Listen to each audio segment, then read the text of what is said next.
Hi friends, today we have a promise from 1 Kings 3:14. ನಮಸ್ಕಾರ ಸ್ನೇಹಿತರೆ, ಈ ದಿನದ ವಾಗ್ದಾನ ವಚನವು 1 ಅರಸುಗಳು 3:14ರಲ್ಲಿದೆ. And if you walk in obedience to me, I will give you a long life. ನೀನು ನನ್ನ ಆಜ್ಞಾವಿಧಿಗಳನ್ನು ಕೈಕೊಳ್ಳುವುದಾದರೆ ನಿನ್ನ ಆಯುಷ್ಯವನ್ನು ಹೆಚ್ಚಿಸುವೆನು. Today I know many of you might be thinking, Lord, I have been so obedient to you for so many years. ನಿಮ್ಮಲ್ಲಿ ಅನೇಕರು ನೆನೆಸುತ್ತಿರಬಹುದು, ನಾನು ಬಹಳ ವರ್ಷಗಳಿಂದ ದೇವರಿಗೆ ವಿಧೇಯನಾಗಿದ್ದೇನೆ. I have listened to everything that you said, but where is the blessing from you? ನೀನು ಹೇಳಿದ್ದನ್ನೆಲ್ಲ ನಾನು ಪಾಲಿಸಿದ್ದೇನೆ, ಆದರೆ ನನಗೆ ಬರಬೇಕಾದ ಆಶೀರ್ವಾದವೆಲ್ಲಿ ಎಂದು ಕೇಳುತ್ತಿರಬಹುದು. But today the Lord promises that He is going to give you one of the greatest blessings. ಆದರೆ ಇಂದು ದೇವರು ನಿಮಗೆ ವಾಗ್ದಾನ ಮಾಡುತ್ತಿದ್ದಾನೆ, ಒಂದು ದೊಡ್ಡ ಆಶೀರ್ವಾದ ಕೊಡುವೆನೆಂದು. He is giving you a long and a wonderful life. ದೀರ್ಘಾಯುಷ್ಯವನ್ನು, ಉತ್ತಮ ಜೀವಿತವನ್ನು ನಿಮಗೆ ಕೊಡಲಿದ್ದಾನೆ. Let's believe it and receive it, my dear friends. ಇದನ್ನು ನಂಬಿ ಸ್ವೀಕರಿಸುವ ನನ್ನ ಸ್ನೇಹಿತರೆ. Why is this long life important? ದೀರ್ಘ ಆಯುಷ್ಯವು ಯಾಕೆ ಪ್ರಾಮುಖ್ಯವಾಗಿದೆ? It is important so that we can also be a blessing to the others around us. ನಮ್ಮ ಸುತ್ತಲಿರುವವರಿಗೆ ನಾವು ಆಶೀರ್ವಾದವಾಗಿರುವುದಕ್ಕೆ ದೀರ್ಘಾಯುಷ್ಯ ಪ್ರಾಮುಖ್ಯವಾಗಿದೆ. We know about our dear Pama Stella Dinakaran. ನಮಗೆಲ್ಲರಿಗೂ ಪ್ರೀತಿಯ ಸ್ಟೆಲ್ಲಾ ದಿನಕರನ್ ರವರ ಬಗ್ಗೆ ತಿಳಿದಿದೆ. Even till this day, whenever we go to see her, her Bible will be open and she'll be writing something on the other. ಈ ದಿನದವರೆಗೂ ಕೂಡ ನಾವು ಯಾವಾಗೆಲ್ಲ ಅವರನ್ನು ನೋಡಲು ಹೋಗುತ್ತೇವೋ ಆಕೆಯ ಸತ್ಯವೇದ ತೆರೆದಿರುತ್ತದೆ, ಅವರು ಬರೆಯುತ್ತಿರುತ್ತಾರೆ. She'll be preparing messages, she talks on platforms and she still gives all her recordings. ವೇದಿಕೆಯಲ್ಲಿ ನೀಡಲಿರುವ ಸಂದೇಶವನ್ನು ತಯಾರಿ ಮಾಡುತ್ತಾರೆ, ಇನ್ನೂ ಕೂಡ ಅವರು ತಮ್ಮ ರೆಕಾರ್ಡಿಂಗ್ಗಳನ್ನು ಮಾಡುತ್ತಿದ್ದಾರೆ. That's how the Lord is going to use you today. ಇಂದು ಇದೇ ರೀತಿಯಲ್ಲಿ ನಿಮ್ಮನ್ನು ದೇವರು ಉಪಯೋಗಿಸಲಿದ್ದಾನೆ. A long life that will bring a blessing to him and also to the others around you. ನಿಮಗೆ ದೊರಕಲಿರುವ ದೀರ್ಘಾಯುಷ್ಯವು ಆತನಿಗೆ ಮಹಿಮೆ ಮತ್ತು ಇತರರಿಗೆ ಆಶೀರ್ವಾದವನ್ನು ತರಲಿದೆ. Have you seen ants going in a straight line? ಇರುವೆಗಳು ಸಾಲಾಗಿ ಹೋಗುವುದನ್ನು ನೀವು ನೋಡಿದ್ದೀರೋ? Wherever the leader goes, they will also follow. ನಾಯಕ ಎಲ್ಲಿಗೆ ಹೋಗುತ್ತದೋ ಉಳಿದವುಗಳು ಅದನ್ನು ಹಿಂಬಾಲಿಸುತ್ತವೆ. No distractions from around. ಯಾವುದೇ ಗಮನಭಂಗವಿಲ್ಲದೆ. They do not turn this side, turn that side. They just walk straight line, obeying their leader.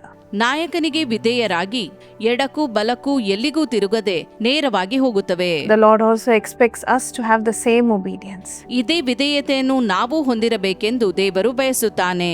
When we obey Him in everything, ನಾವು ಎಲ್ಲಾ ವಿಷಯಗಳಲ್ಲಿಯೂ ಆತನಿಗೆ ವಿಧೇಯರಾಗುವಾಗ the Lord will bless you with a long and a faithful life. ದೇವರು ದೀರ್ಘ ಮತ್ತು ನಂಬಿಗಸ್ತ ಬಾಳ್ವೆಯನ್ನು ನಿಮಗೆ ನೀಡುತ್ತಾನೆ. Let's commit our life to Jesus today. ಇಂದು ಯೇಸುವಿಗೆ ನಮ್ಮ ಜೀವಿತವನ್ನು ಒಪ್ಪಿಸುವ. Lord Jesus, I pray for every person who's watching this video. ಈ ವಿಡಿಯೋವನ್ನು ವೀಕ್ಷಿಸುತ್ತಿರುವ ಪ್ರತಿಯೊಬ್ಬರಿಗಾಗಿ ಬೇಡುತ್ತೇನೆ ಕರ್ತನೆ. Lord, I know many of them might be so worried today, thinking, Lord, I've been so obedient to you. ಇವರಲ್ಲಿ ಅನೇಕರು ದೀರ್ಘಕಾಲದಿಂದ ನಿನಗೆ ವಿಧೇಯರಾಗಿದ್ದರೂ ಚಿಂತಿತರಾಗಿರಬಹುದು. But there is no reward for my obedience. ಯಾವುದೇ ಪ್ರತಿಫಲ ನನಗೆ ದೊರಕಲಿಲ್ಲ ಎಂದು. There is no reward for what I have gone through for so many years. ನಾನು ಅನೇಕ ವರ್ಷಗಳಿಂದ ಹಾದು ಹೋದದಕ್ಕೆ ಯಾವುದೇ ಪ್ರತಿಫಲ ದೊರಕಿಲ್ಲ. Yes, my dear friends, if you are in the same situation, the Lord says that He is going to bless you with a long life. ಹೌದು ಪ್ರಿಯ ಸ್ನೇಹಿತರೆ, ನೀವು ಕೂಡ ಇದೇ ಪರಿಸ್ಥಿತಿಯಲ್ಲಿರುವುದಾದರೆ ದೀರ್ಘಾಯುಷ್ಯವನ್ನು ದೇವರು ವಾಗ್ದಾನ ಮಾಡುತ್ತಿದ್ದಾನೆ. Yes, Lord, I pray for your blessing to come upon your dear children. ನಿನ್ನ ಮಕ್ಕಳ ಮೇಲೆ ನಿನ್ನ ಆಶೀರ್ವಾದವು ಇಳಿದು ಬರಲಿ ಎಂದು ಬೇಡುತ್ತೇನೆ. Let your protection be upon each one of them. ನಿನ್ನ ರಕ್ಷಣೆಯು ಪ್ರತಿಯೊಬ್ಬರ ಮೇಲೆ ಇರಲಿ. When they go to the office, when they go from one place to the other, let your hand of protection be upon them and their vehicles. ಅವರು ಕಚೇರಿಗೆ ಒಂದು ಸ್ಥಳದಿಂದ ಮತ್ತೊಂದು ಸ್ಥಳಕ್ಕೆ ಹೋಗುವಾಗ ಅವರ ಮತ್ತು ಅವರ ವಾಹನದ ಸುತ್ತಲೂ ನಿನ್ನ ರಕ್ಷಣೆ ಇರಲಿ. Yes, Lord, let your blessing come upon them, Father. ತಂದೆಯೇ, ಅವರ ಮೇಲೆ ನಿನ್ನ ಆಶೀರ್ವಾದವು ಇಳಿದು ಬರಲಿ. Let them be rewarded with a long life. ದೀರ್ಘಾಯುಷ್ಯವು ಅವರಿಗೆ ಬಹುಮಾನವಾಗಿ ದೊರಕಲ್ಪಡಲಿ. A life that will be a blessing to the others around them. ಅವರ ಸುತ್ತಲಿರುವವರಿಗೆ ಇದು ಆಶೀರ್ವಾದವಾಗಿರಲಿ. Yes, Lord, we commit our lives into your hands. ನಮ್ಮ ಜೀವಿತವನ್ನು ನಿನ್ನ ಹಸ್ತಕ್ಕೆ ಒಪ್ಪಿಸುತ್ತೇವೆ ದೇವರೇ. Help us to be a blessing. ನಾವು ಆಶೀರ್ವಾದವಾಗಿರುವಂತೆ ಸಹಾಯ ಮಾಡು. In Jesus' name we pray. Amen. ಯೇಸುವಿನ ನಾಮದಲ್ಲಿ ಬೇಡಿದ್ದೇವೆ. So, my amen. dear friends, the Lord promises a long life to you today. ಹೌದು ಪ್ರಿಯ ಸ್ನೇಹಿತರೆ, ಇಂದು ದೀರ್ಘಾಯುಷ್ಯವನ್ನು ದೇವರು ವಾಗ್ದಾನ ಮಾಡುತ್ತಿದ್ದಾನೆ. If you are blessed by this message and if you want to watch these videos every day in your phone, please download the Jesus ಈ Calls app. ಸಂದೇಶದಿಂದ ನೀವು ಆಶೀರ್ವಾದ ಹೊಂದಿರುವುದಾದರೆ ಇಂಥ ವಿಡಿಯೋಗಳನ್ನು ಪ್ರತಿದಿನ ವೀಕ್ಷಿಸಲು ಜೀಸಸ್ ಕಾಲ್ಸ್ ಆಪ್ ಅನ್ನು ಡೌನ್ಲೋಡ್ ಮಾಡಿ. Where you'll be able to see our messages, our songs, our short films, U-turn programs and many more.